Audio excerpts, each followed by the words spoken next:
Hi family, thanks for watching. It's a beautiful morning. So I'm out here first thing in the morning to take care of the bees because it's gonna get far too hot in about an hour or two to open up the hives.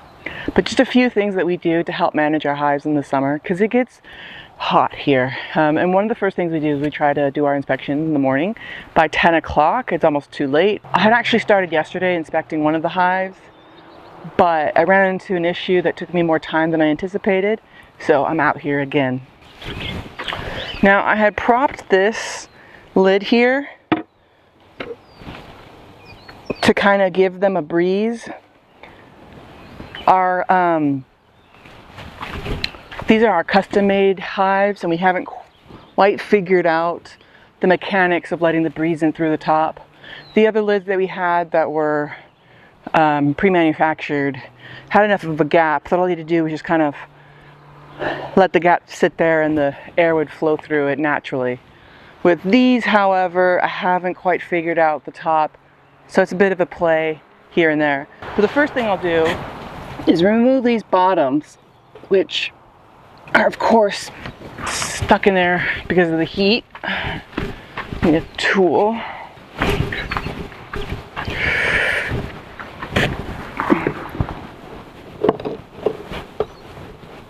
There we go. Probably should have checked these a lot sooner than we do. So like I say, we're not quite certain how these are going to work yet. You don't want them too wide open that yellow jackets can get in easily and attack the hive where they're vulnerable, but you also want to be able to allow airflow. Ideally, we should probably build some frames that have windows with mesh covering in it. See, the problem with these ones that the old ones didn't have is they sit so low because there's no insert in the roof to stop it, so it just keeps falling down until... So there's a good, as you can see, gap here that makes it kind of hard for airflow to go through. But I'm going to leave it like that because I don't like the other way. It's too open, too exposed. Now you'll see in the evening especially, the hive they'll flap their wings at the entrance as a way to kind of air condition the whole hive. And there of course is another moth. Again, this is why we clean these things and inspect them. And a bunch of hive beetles too. Oh wow, tons of good garbage in this one. The board is doing its job, but I'm not doing my job by cleaning it enough. So when you remove the bottom boards, you do have to be worried about other pests like spiders, and you have to watch. It's not a long-term solution. It's just for when the temperature is so incredibly high that it would be difficult for them to keep themselves cool. But the key is to just allow them to take advantage of those natural phenomenons like wind and whatnot. I should also add real quick that on the top of these hives, they have nice holes inside so that they can conjugate and take advantage of that cooler weather. But like I said, ideally we'll need to build like a little rim here with mesh windows, and I think that will solve all of our problems.